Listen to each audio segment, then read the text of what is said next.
Right, let's start. Good evening, everyone. My name is Sunil Sood, and I am the president of the HBS Club of India, the host.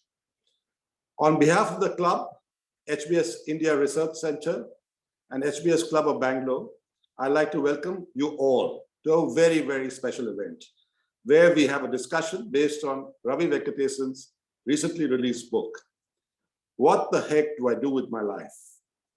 How to Flourish in Our Turbulent Times. This thought-provoking book will help you develop a mindset to adjust with extreme change, and that's really required in our times. Many global leaders like Bill Gates, Satya Nadella, PV Sindhu, just to name a few, have appreciated the book. It is also featured as the #1 bestseller on Amazon India in the business development category. In today's event, we have Eric Savage, co-founder and CEO of Unitus Capital, an impact-focused investment bank. Eric moved to India in 2007 to help set up United Capital and has led the company in raising over $3 billion. Unitus Capital also has had an impact lending business and equity fund. Unitus Capital was ranked the #1 Indian investment bank by Venture Intelligence for 7 straight years. Previously, Eric ran Citigroup's Asian investment banking franchise in the power and infrastructure sectors. Eric is a graduate cum laude of Duke University and Harvard's Kennedy School, and a fellow of the inaugural class of the Aspen Institute Finance Leaders Fellowship Program. Welcome, Eric. Thank you, Sunil. I'd like to now invite our special guest for tonight and the author of the book, and I repeat, What the Heck Do I Do with My Life? How to Flourish in Our Turbulent Times, Ravi Venkatesan. Welcome, Ravi. Ravi is a business leader, author, and social entrepreneur. He is currently UNICEF's Special Representative for Young People and Innovation, the founder of the Global Alliance for Mass Entrepreneurship called GAIN, and serves on the boards of Hitachi Limited and the Rockefeller Foundation. Ravi, as you all know, was the chairman of Microsoft India, Bank of Baroda, and Cummins India. He has a BTech from IIT Bombay, an MS from Purdue University, and an MBA from the Harvard Business School. Ravi, of course, is the author of this book, What the Heck Do I Do with My Life? How to Flourish in Our Turbulent Times, and Conquering the Chaos, Win in India, Win Everywhere. He was voted as one of India's best management thinkers by Thinkers 50 and as Microsoft's Alumni Hero 2020. I now request Eric to take over the session. Welcome, Ravi and Eric. Super. Thanks so much, Sunil. Really appreciate the kind introductions, and thank you to the HBS Club for hosting this conversation. It's definitely a pleasure. I'm excited to do so. I enjoyed reading the book very much, very much loved it, and I think there's so many valuable lessons out there for everybody, and we're going to, of course, unpack a number of those in our conversation over the next hour. I love that the book had a lot of quotes from a number of my favorite thinkers, people like Yuval Noah Harari and Tolstoy and others. And I think also, as you know, when you each get the chance to read it, if you haven't already, it not only has a number of awesome stories, but really is a toolkit and something that you can, there's reflection sections and action items in each chapter. And so it certainly was something that I've already changed some of my habits as a result of it. On Ravi's recommendation, I put together both a 1-year bucket list as well as a longer term one. And I dusted off the old one that I'd put together 6 years ago and was pleased that I'd actually accomplished a couple of them, although still many of them are still in the long-term bucket. And another practice he advocates for, the gratitude meditation, I've started adopting and I found it quite useful. So I think it's certainly, the book is something fantastic for people of all ages. I've got kids who are teenagers, and I think it's useful for them. And of course, Ravi has written it as somebody in his and his 50s, I think, so that it's relevant for people across the spectrum of those early in their career and those maybe not in the first half of the career as well. So Ravi, thanks so much for doing this session. It'd be terrific if you could kick us off and kind of talk about what the book is all about and why you decided to write it. Hey, Eric, it's fabulous to be in conversation with you. And I see many friends out there, including right in front of me, Mr. Jairaj, who's an old acquaintance and friend. So yeah, back to your question. So what is this book about? Why did I write it? The book is basically about the fact that we're living in a most extraordinary period. Now, those of you who, I'm not sure you can see this, but there's a dinosaur, there's a T-Rex in the middle of the cover. And T-Rex is really the metaphor for the book. So we all know the story of the great extinction. So 65 million years ago, an asteroid hits the Earth, extreme change in a short period of time. Most species cannot adapt and they go extinct, including T-Rex.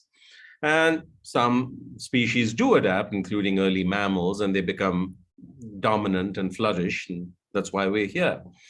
And the reason why this is such a good metaphor is I think we're going through such a similar period of extreme change, this time driven by humans ourselves. And these periods of extreme change throw up both lots of challenges as well as lots of opportunities, but generally they create what is called an adaptation challenge. Many people struggle to adapt to so much change in a short period of time. And then, of course, there are a few who are able to grasp the opportunities and they do extremely well. And so the consequences, Eric, tend to be quite extreme. You've got a few who do extremely well, and then many who struggle. And so the reason I wrote this book is essentially to help more people understand that it's not business as usual. The present and the future is not some linear extrapolation of the past. It's fundamentally different. We're a period of exponential change. And to flourish now, you need a very different mindset, a very different set of skills, and probably very different definition of what success means and very different strategies. And so I offer some provocative ideas to help people at least think about these things. I refrain from offering any recipes or success formulas because there aren't any. But I wanted people to read the book and become more aware, more intentional, more thoughtful about their choices so that they could end up in a good place. So that's really the whole sort of thesis of the book. Yeah, fantastic, Ravi. And I mean, I think that you talk a lot in the book about how volatile the world is and uncertain, and you use this term VUCA. And one of the consequences of that is that people need to prepare in a different way for their career and their life now than they would have when you or I were entering the workforce 30 plus years ago. And so, of course, this is a Harvard hosted call, and I can imagine and you talk in many ways about maybe it being less important to have these brands behind you, and maybe more important to have the ability to solve problems and a mindset where you're looking to grow. And so should everyone on the call be kind of concerned that they've spent all this money on this expensive degree that has huge brand value in the world? And is that brand value decreasing for a Harvard and MIT and Microsoft type of thing? Yeah, it's a great question. So let's focus first on education and educational brands, and then we can look at company brands.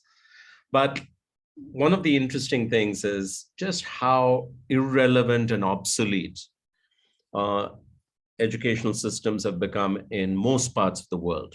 Certainly in India, certainly in the US. And I know this for a fact because I've spent the last 3.5 years working with UNICEF on these issues. And these education systems are designed for a world that no longer exists. It's designed for a world which is stable, which clearly we're not. It's designed for a world where information is scarce. So what do you do when information is scarce? You have to, mug up, learn, commit to memory, lots of things, facts. Today, that's irrelevant. A kid with a cell phone has access to all the world's information. So that's not important. What's more important are other skills like creativity, problem solving, etc., which are not taught. The other thing it presumes is, look, not many people are going to get educated, and therefore there will always be an abundance of jobs for people with education, particularly higher education. And if you have an incredible pedigree, you're going to get the best jobs. Well, that is also no longer true because the world is going through an interesting phase where, frankly, jobs themselves are becoming obsolete as a concept. And there are way more job seekers than there are stable opportunities out there. And so for all these reasons, Eric and I do talk about it in the book, education systems are struggling to adapt, and they're not teaching what really matters in this world. Now, where does that leave the elite brands? Well, there's still some relevance, I think. I think it still helps that you go to Harvard or MIT, because it does become a proxy for certain things, right? So, sort of your sheer tenacity, willingness to work hard and compete and so on and so forth, which are good, but they're becoming less and less relevant. One of the things I look at is what happened to people over time? What happened to people I studied with at IIT Bombay or Harvard Business School, etc.? What did they end up doing? Well, one of the things that happens when you go to these elite institutions is you then go to elite employers and you play it safe, right? You join McKinsey, you join Goldman Sachs, you join some Microsoft, whatever, and you become reasonably successful, very comfortable financially, but it's not clear that you explore the frontiers of your potential. Okay, you don't take risks. You become actually risk averse because of the golden handcuffs and so forth. You have so much to protect that you don't take risks. And then I look at people, they went to some anonymous college. They started out at some anonymous employer, and they ended up becoming a lot more risk-taking. They started enterprises which became incredibly successful, unicorns, etc. Or they became CEOs of very interesting companies. I'll even look, for instance, at somebody like Satya Nadella, right? He went to Manipal Institute of Technology. He didn't go to IIT. Then he went somewhere for an MBA, not Harvard Business School, not one of the Ivy League ones. Yet he's a spectacular CEO, and he's done spectacularly well. And when you look at the people who are building the businesses that are important to the future, yeah, sure, some of them do go to branded places, but a lot of them don't. And so, I think this idea of pedigree is rapidly diminishing in value. And I worry that it may actually be limiting us in terms of our risk-taking ability. Yeah, I think that all makes a lot of sense and isn't too scary for all of us who have spent so much money on these brands and degrees. And given the implications of what you're saying, if you were called in to advise the president of Harvard, on how he should change, given that the world has changed and will continue to change, what recommendation would you give to one of these elite school leaders on how they should adapt to this world? I would say build a course around this book. Obviously.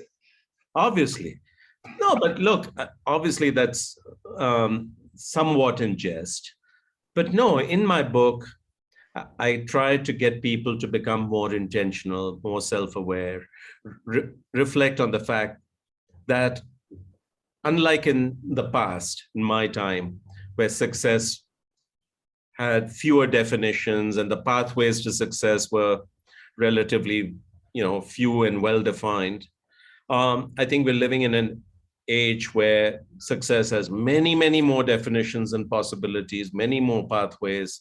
So I would want, people going through the programs to think about these things. I would want them to emerge as more self-aware individuals, and be thinking about not just building their financial assets and financial success, but also their intangible assets, so that they could live better lives. And this whole idea of longer lives and what it means is, I think, incredibly important. I don't think we are sensitizing young people who are going through all these wonderful programs enough to the ways in which the world is changing spectacularly. I would also say that the programs need to be way more experiential. There's just so much that cannot be taught in a classroom, cannot be learned online, which can only be learned through immersive crucible experiences. So how do you stage these crucible experiences is, I think, something that's important. Something I experimented with great fun and great pleasure and success at the Bank of Baroda, of all places. So I'm confident that if you can do it there, you can do it anywhere. So those would be some of the things I would suggest if asked, not that anyone's asking other than you. Hopefully this will spur them in that direction.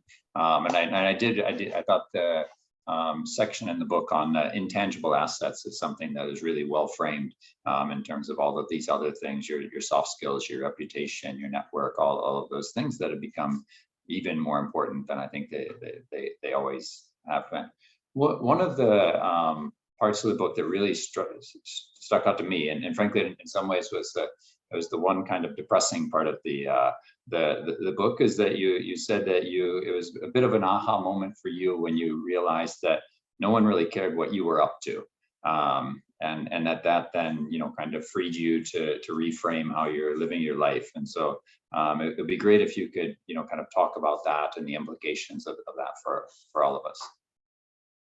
Yeah, look, a lot of us, particularly those who are on this call, care a lot about being seen as successful.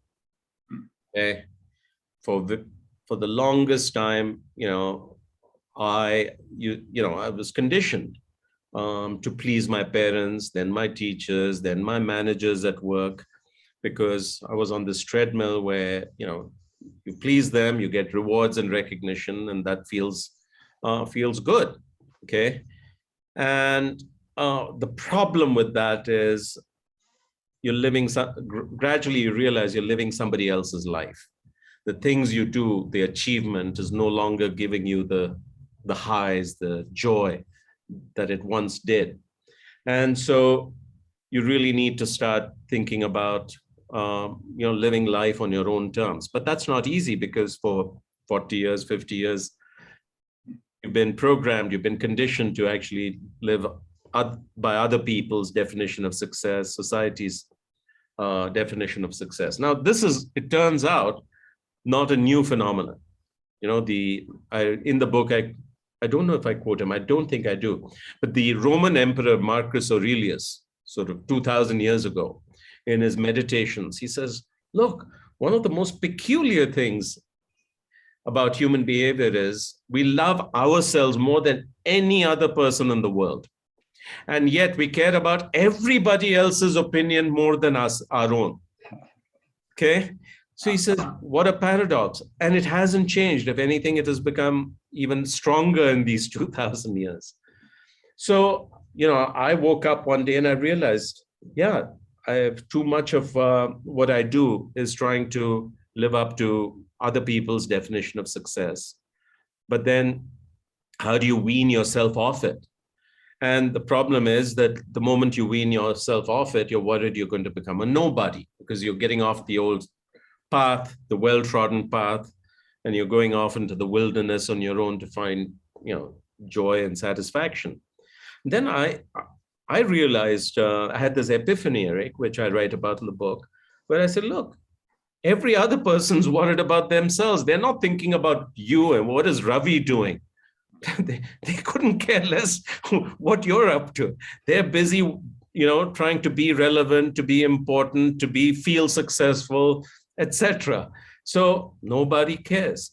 And, once I realized that, it was such a relief, because I could then go out and assemble my new life, and if some people appreciated it, fine. If others didn't, it didn't matter. But man, was it hard. And that's what I wrote about. Actually, that's what led to this book, because when I left Microsoft and I decided I don't want to do one more gig just like that, and I began to do all these different things, experiment my way into the future, I wrote a series in the Economic Times called The Fear of Being Nobody. And it turned out to be a wildly appealing set of articles, because everybody has got the same concerns, So yeah, I think it's an incredible relief to realize that, frankly, what we do isn't all that relevant. Okay, or rather, we are not relevant. Sometimes what we do is relevant. And by virtue of that, you become somewhat important. I get a huge kick out of these most important CEO, most powerful woman, most powerful lists. And then 3 years later, the person's not in the job and no one's heard of them again. So, right? So what is important? Was it the person who was important, or the company and the job that you were doing, or the work you were doing that's important? So yeah, I think it's really important to realize most of us are irrelevant. There's an occasional Gandhi or Steve Jobs or whatever that go beyond a threshold. And sorry, Eric, I'm just going to go on and on, because this is such a crucial issue. I had this moment of truth. One day I went to the company and I was in a taxi, not in my usual car. And the security guard gave me a hard time. He says, "Who are you?" I said, "Well, I work here." "Who are you?" Okay, then I said, "I'm the CEO." He says, "Well, prove it to me."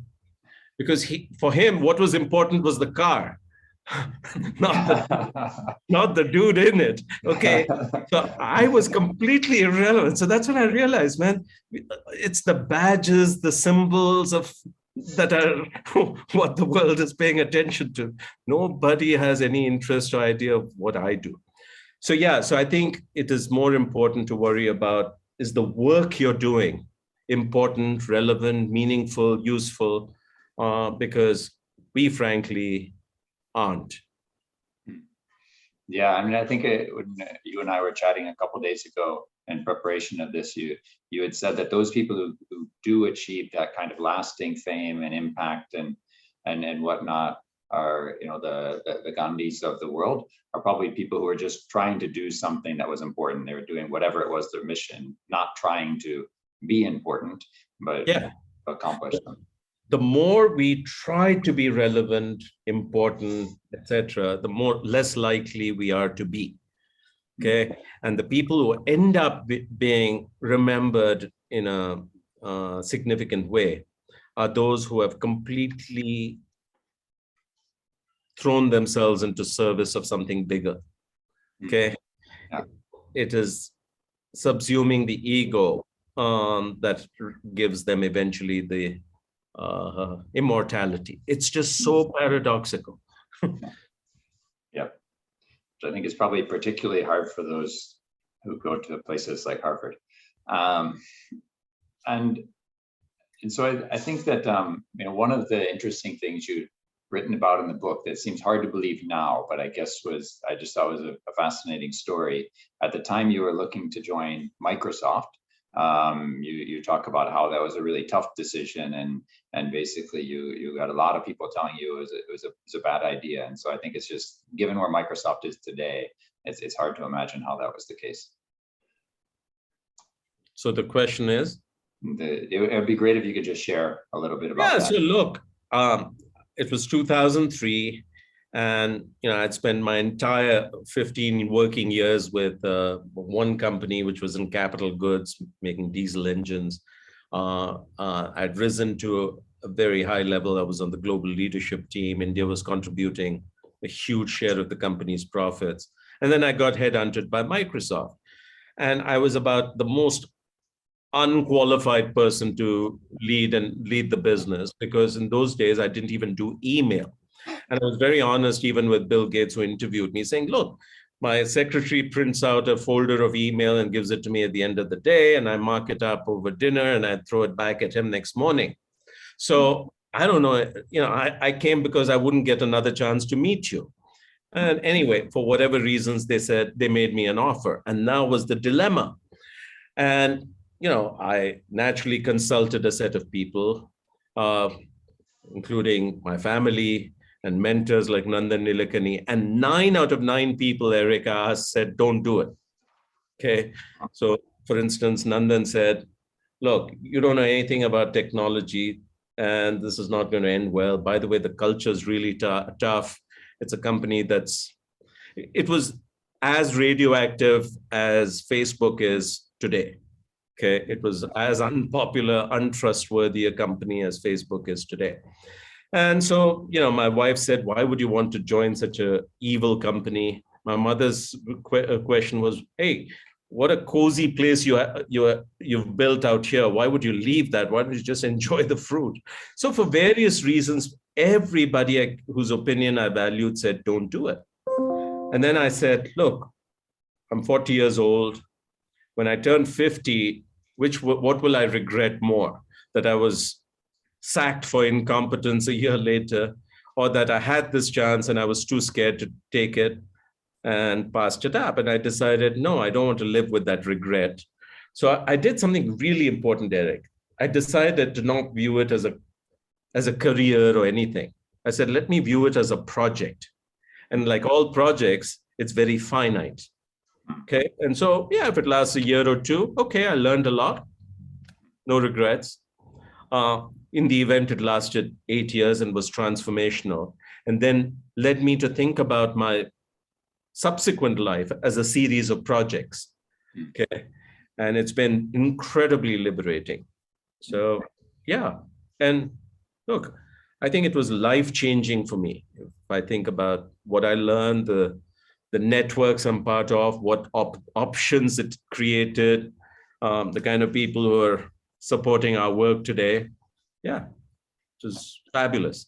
And that's my point. In life, you have to take risk. And there are 2 types of risk. There's risk of taking a decision and it not working out the way you wanted. And there's also a risk of doing nothing. Yeah. So do nothing is not risk-free. It has its own risks. Yeah. And in life, unless you take risks, there's no upside. And of course, I'm speaking to a bunch of people who are phenomenally clever about taking calculated risks. So I needn't say more. I think your Microsoft decision, it underscores a point you made in the book, that by joining a company or an industry that's rising, you set yourself up much better than even if you're an average performer. And I'm not in any way suggesting you're an average performer at Microsoft, clearly you weren't.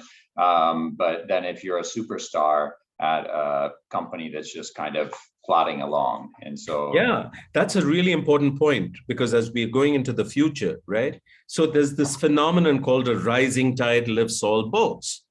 And so if you're fortunate to join an industry that's rising, a company that's skyrocketing, even if you're the most mediocre person, you're going to do wildly better than somebody who's in some stable or sunset business.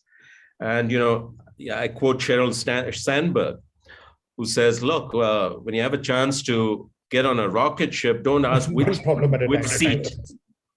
Just fasten the seat belt and trust that things will go well. So, the question for all of us is, where is the tide rising as we look at the next 30, 40 years? So what are the opportunities in decarbonizing and in climate change and all these kinds of issues?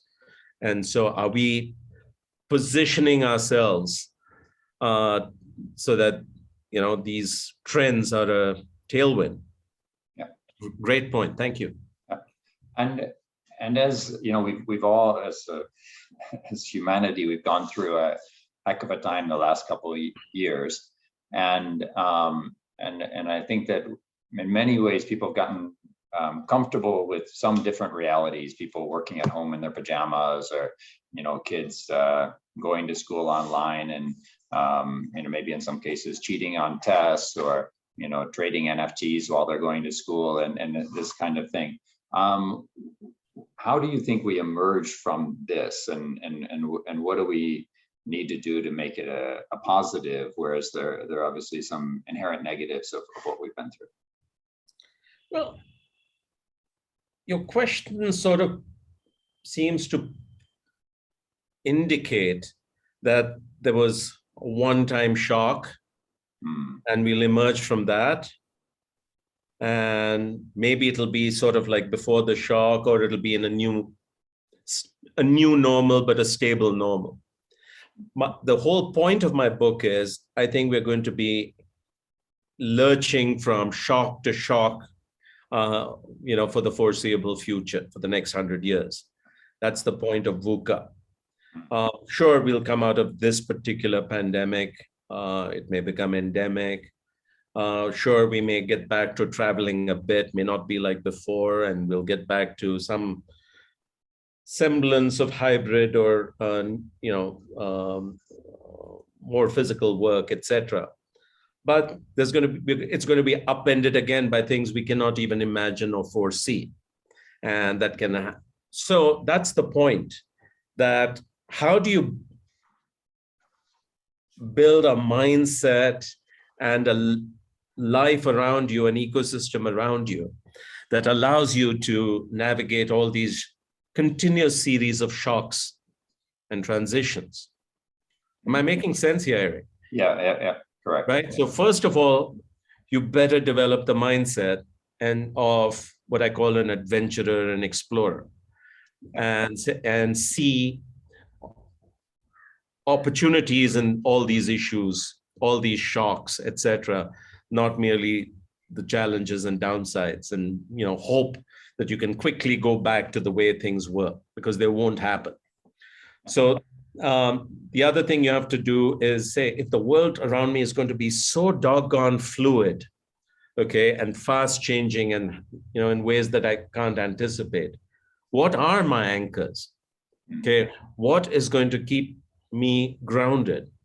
And that has to be around things like, family, close friends, your, beliefs, finding purpose and commitments into which you throw yourself, so you're less perturbed by the incredibly bad things that are going on around you at the national level or the global level. And you can therefore continue to stay positive, hopeful, and function. And that's a lot of what's in the book. So I think just even framing it as, okay, so how do we emerge from this, is probably not the right way of thinking about it, because we're going to emerge from it only to fall into yet another shock. Yeah. So this is good practice for a lifetime of volatility. Yeah, absolutely. No, so one of the wacko ideas that I get readers to think about in this book is this idea of societal collapse. Okay. People think, this idea that the society around me could go into complete chaos and implode in the ways, let's say, this is happening in Afghanistan. It's just implausible. Okay. And I say, look, hold on. How close did it get to happening in Washington, D.C. on January 6th of last year? Okay, how close? And right now, there are many books coming out saying, look, there is a civil war that is inevitable in the US before 2050. And I asked my good friend, Admiral James Stavridis, who was the Supreme Allied Commander of NATO, hey, is this even plausible? He said, absolutely yes. Okay, how plausible is it that India will see a genocide in the next 5 to 10 years? Very high probability. Okay, now you can dismiss it, or you can say, look, what if it were to happen where I live? Am I prepared for this mentally and in every other way? So I think it is important to think about, the unthinkable in many, many different ways, because we're just in a period of extreme change, right? Yep. Yeah, it seems unthinkable, but then of course we ask our friend from Ukraine who's on this call, and he's seeing it working out real time in his life. Yeah, it's unthinkable till it happens. Correct. So we're going to open it up to questions from the audience. I'll start first and ask one that was submitted ahead of time on mail, but then if everyone else can be ready to ask questions after this, assuming you have some. So our friend KP Balaraj asked, if you were a freshman in college today, what 2 or 3 things would you do differently? And as a side question, he asked, is the metaverse a big bubble? Yeah. What would I do differently? Every generation has sort of a dominant definition of success. So in my parents' generation, what success often meant, or mostly meant, was getting a government job and rising to a senior position in government. In my generation, perhaps yours as well, Eric, a lot of it was about being in the private sector with the best companies and rising to an important place in it. I would say that if I were young today, and the advice I would give if I had a younger, son or daughter, I would encourage them to, as quickly as possible, not be in a job, but strike out on their own. Perhaps that means entrepreneurship, but certainly it means very quickly figuring out what is that convergence between what you're good at, what you love doing, and what the world appreciates, and being in that what's called the passion economy, learning to be self-employed and being fairly free, and learning to flourish on your own merit. So the phrase I use is do the best you can with what you're best at. So that's what I would advise somebody who's coming out of college today. So not get tuned into the idea of a job and a career and climbing some ladder and all that. I think that is all almost obsolete. It'll apply to fewer and fewer people, and not necessarily a constructive framing. Yep. No, I think having gone the entrepreneurial route, it's the appeal for the journey itself is extremely attractive, and then given what's happening in the world, it's even more so. Yeah. Great. So if people have questions, please do. There seem to be some 17 questions in the chat box. So yeah, we can start with some of that. There's one that just came up from Manav Sachdev. How can the mindset help us as negotiators in negotiating peace with a Putin or the Taliban? And he says, that happens to be my job. I would appreciate any insights. Fabulous question. Well beyond my pay grade and competence. But there is a fabulous set of books that I've been influenced by a guy I know well now. His name is Adam Kahan. And Adam lives in between Boston and Cape Town. And he came out of Shell during the time that they did scenario planning, and was very instrumental in helping South Africa emerge from apartheid in a very constructive manner. Okay. And he's written a book which I found very influential, which is called Solving Tough Problems. So he's been a peace negotiator, and he has helped arbitrate peace between people who've been incredibly violent to each other, like the FARC guerrillas and the Colombian government and so on and so forth. And he has a new book. And so I would say, rather than me try and venture some pathetic answer here, I would steer you to that body of work. But solving almost any of the problems that we have in the world today, think about whether it's climate change or various forms of peaceful coexistence, or thinking about how should technology be regulated. Any one of these issues is incredibly complex because it has multiple stakeholders. They're called wicked problems, right? So they have multiple stakeholders with very different objectives, very different priorities and perspectives and mindsets. And unless they are willing to work together to create a better outcome, there is no solution possible. And so it takes a very different, not only mindset, but also skill set and set of strategies, which Adam has brought about very beautifully. Wow. So certainly for Manav, you can buy that book, but first you need to buy Ravi's book. Thank you, Eric. Arjun Ramnath asked the question, how do you advise leaders or companies to create a sense of connection for employees who are now remotely located? Are there deliberate steps you can take to make this happen? Anything you want to share? Look, first of all, I've consciously moved away from running large, complex organizations. Mostly, I now work in a non-executive chair kind of capacity in most of my roles. So, I'm not necessarily the best person to answer this. However, in large, complex organizations that I'm associated with, for instance, a Hitachi or whatever, one of the things I'm struck by is the variation of morale, employee engagement, attrition, performance across the company.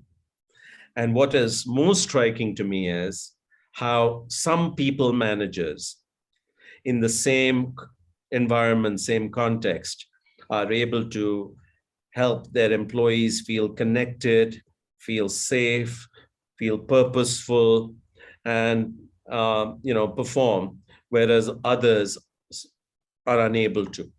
So if I were to say, what is one of the most important and underappreciated levers, is make sure that the people managers in your organization are good, okay?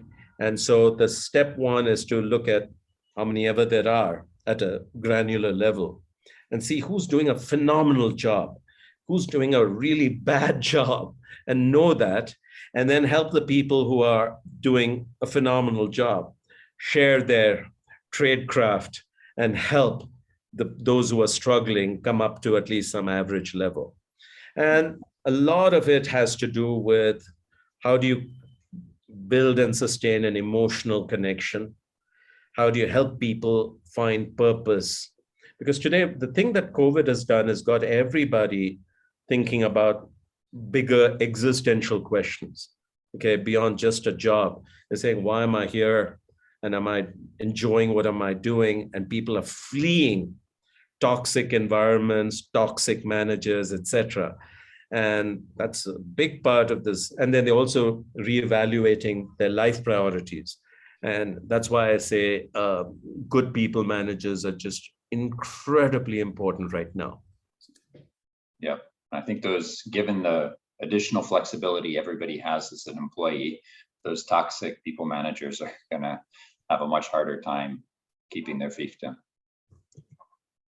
So we got a question from Steve Tebby. Steve's actually is a Kennedy School grad who's he's really at the cutting edge of climate, the climate crisis in Europe.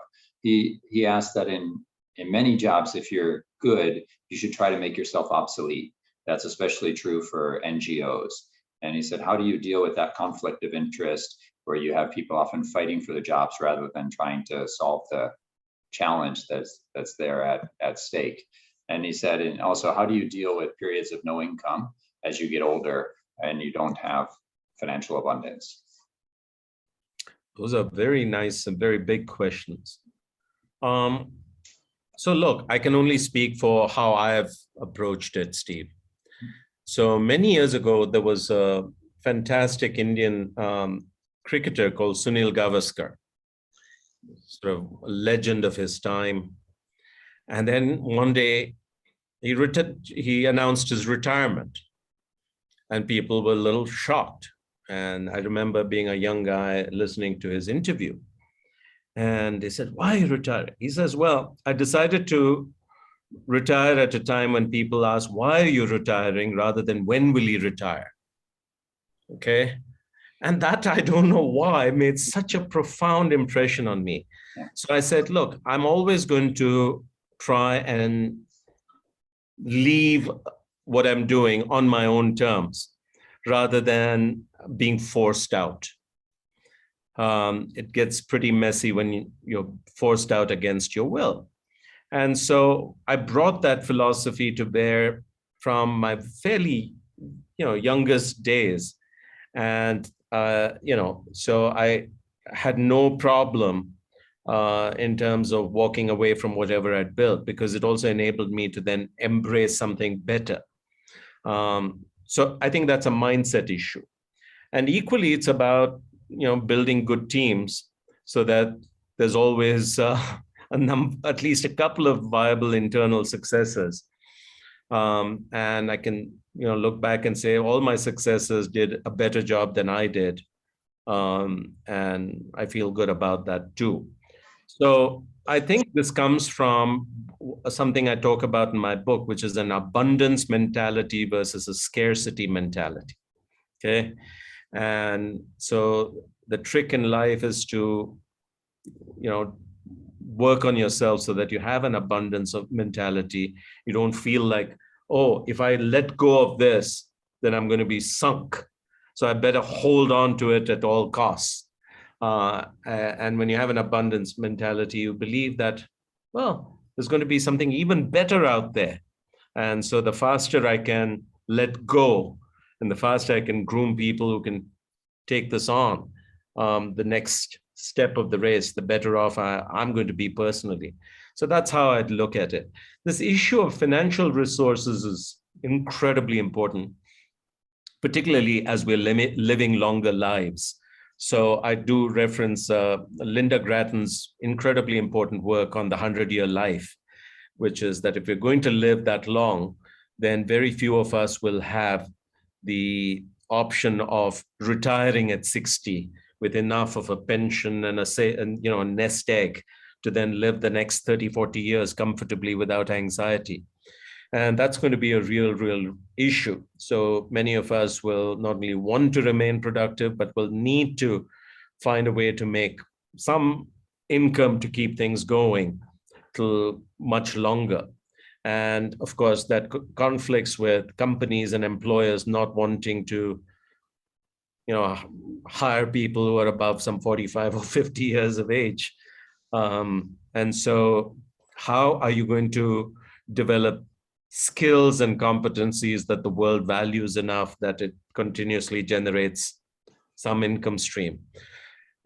So that's been an interesting question for me as well, because I walked away from some incredibly lucrative roles. But then I drew incredible comfort from an obscure work by a fellow called Tim Ferriss, who talks about something called a 4.5-hour work week or something. So the idea is, look, why don't you figure out what it's going to take, what's your cash flow needs, and figure out what's the minimum number of hours you need to work for pay. And in my case, I found that, yeah, I need to work about half a day a month. But that requires you to develop a skill set that is so valuable that it's good enough to make ends meet. And how do you keep honing that? What is relevant today is so quickly obsolete. So there's a whole chapter in my book, Steve, and everybody else listening, talking about what are the skills that are going to be durable, which even as you grow older are going to be in great demand. Even 50 years from now, the world will profoundly appreciate. And number one on that list is leadership. If you are have the ability to lead people through influence without authority, get them to do amazing things, solve complex issues, then I think you have it made. Yeah, I thought it was interesting in the book you had referred to the Google survey they do every year as to what skills make their employees most valuable. And it's not like AI or machine learning or coding or any of that stuff. It's the soft skills. It's the human skills. Yeah, being a good team member and empathetic and all of those things. Yeah, but leadership is for me the ultimate skill for this century. Yep. Makes sense. So we're moving toward the end here. If you have a last minute question, do fire it in. Rajiv Gupta had asked, when you take a detour from a traditional career path, and you talked about that maybe in some ways in your Microsoft transition, then your transition out of Microsoft, how do you deal with the self-doubt when trusted friends and mentors are questioning you? Well, there's a lot of self-doubt. One of the reasons we also desperately hold on to what is comfortable and familiar is, as you veer off the well-trodden path, and then there are a lot of questions, particularly around identity. If I am not this, then who am I? And how do I introduce myself? And then you're used to a set of people affirming you, and many of them disappear, okay? Because they weren't really affirming you, they were affirming what you were doing. And if you're no longer doing that, boom. So you need to, and so it's a very uncomfortable feeling. I can tell you that from my own personal experience. And so you do need to figure out support systems. And so, yeah, so in my, I think family and real friends become incredibly important. Quickly finding new purpose that gives you affirmation, joy, satisfaction is very important. And also then realizing that you're on a drug, you're a drug addict, and this drug called affirmation is more addictive than heroin, and you better wean yourself off it, is also important. And there's a guy called Tim Butler who runs, I don't know if he still runs career services at Harvard, but he was incredibly useful to me. He says, look, when this feeling of discomfort arises, the temptation is going to be to somehow push it under the carpet because it's uncomfortable. You don't want to. Hey, Ravi, you've gone on mute.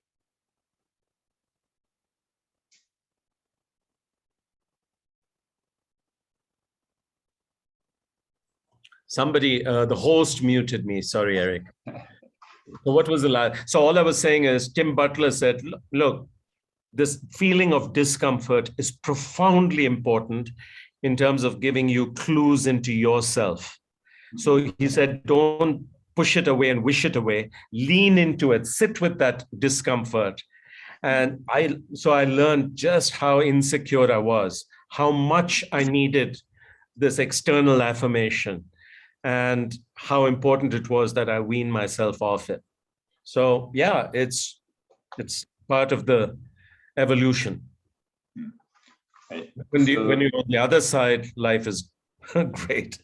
Correct. Yeah, no, I think that's clearly one of the key themes of the book is getting yourself uncomfortable, and that's where the real magic happens in many cases. So someone sent a big question ahead of time, which is, how does one balance spouse, dreams, kids, aging parents, and aspirations? Good grief. I'm the least qualified or competent person to answer that. So Eric, maybe you should take it, because yeah, I didn't get married till I was 47 the first time. And, we chose not to have kids. And so, I have not necessarily done a good job of balancing this, nor have I had to as a result. I did make some very conscious trade-offs. For instance, I was doing extremely well in the US. My parents became unwell, both of them. And so in 1996, I decided to come back and, look after them till their end. And their end didn't come till 2004. And I did think about what my life and career would have looked like had I stayed on. And sure, it would have been different. I'm not sure it would have been better. But I didn't want to grow old feeling guilty and have all these regrets. So I lived my life making choices that I thought I wouldn't regret, and I accepted the consequences of that. And they haven't been so bad. They've worked out fine. I feel very lucky. But I'm saying perhaps the only useful comment I can say is at every stage, just do your best, make choices that you may probably not regret, and stop judging yourself against some superhuman standards. I don't think there is such a thing as you can be it all. You can't be a super mom, super husband, super friend, superstar, and all these things at the same time. I do think there are trade-offs, and so don't judge yourself harshly. I just think do the best at every moment and live life so that you're least likely to regret it. Yeah. So no, I think that's right. As you say repeatedly in the book, you need to be intentional about these things, and you can't do it all. You'll need to make decisions on what you prioritize and live with those, and hopefully find something that's your passion, and from a job perspective is passionate. So I think we've come to the end of our hour. Ravi, thank you so much. Certainly, I think when you wrap up your book, you talk about success, and I think that success is in many ways helping others is one of the I think key conclusions that you come to. I think one way that people can kind of pass things on and pay it forward would be to not only read the book for themselves, but to pass it on to others that you love. So I do strongly recommend that to everyone. But Sunil, I'll turn it back over to you. Oh, thank you, Eric. Thank you, Eric. Thank you, Ravi. That was amazing and simply awesome. On behalf of the HBS Club of India, HBS India Research Center, and the Harvard Club of Bangalore, I'd like to thank both of you for an extremely candid and enriching hour. There were so many takeaways from the session. Your usual hard-hitting, direct, inimitable sense. Brands need to change. The old ways of working or teaching won't work anymore. They need to change and become more experiential. One of the takeaways I took away, and I'm glad my alma mater, HBS, is doing some of that. Just to correct you, Ravi. I'm sure people who haven't purchased the book are already at the checkout section of Amazon. Really awesome. A special thanks to all the participants as well, and thanks for asking all these interesting questions. You've all been an amazing audience. Thank you for taking out time for the session, and we hope to see you again. We request Ravi and Eric to stay on for a little bit of informal chat for those who want to stay on, especially your old friends, who some of them are online right now. And I just want to say that the club is launching a few new and exciting initiatives, and we'll share more details with everyone soon. Till then, stay safe, stay well, and thank you for attending. And those who want to stay on are most welcome for just a 10-15 minutes informal session, especially Ravi's and Eric's friends. Thank you. Thank you, Sunil. Thank you, all of you, particularly Khushbu and others who pulled this together. It's been incredibly generous of you all. So, Ravi, what's your advice to most of these? You talked about in the start about the institutes, about the teaching institutes and the Ivy League, etc. So, what's your advice to them? What do they need to do next to keep the brand more relevant? I always believe that brands create a somewhat bulletproof vest, which enables you to experiment and which is what you should do if you have a strong brand. But what's your advice to them, Ravi? Well, first of all, Sunil, I have long ago moved towards thinking more about advice for individuals rather than organizations and institutions. Okay, to me, I really don't care what Microsoft does or Harvard Business School does or Infosys does or anyone else, okay? Because, they've got lots of resources, a lot of smart people, etc. What matters more to me is, trying to help individuals think in better ways, etc. So I haven't applied my mind to this, but I do think that the times are changing so dramatically that the biggest challenge for established brands, whether it's HBS or anyone else, is that you will not change and adapt fast enough. You may be adapting, but the question is the world changing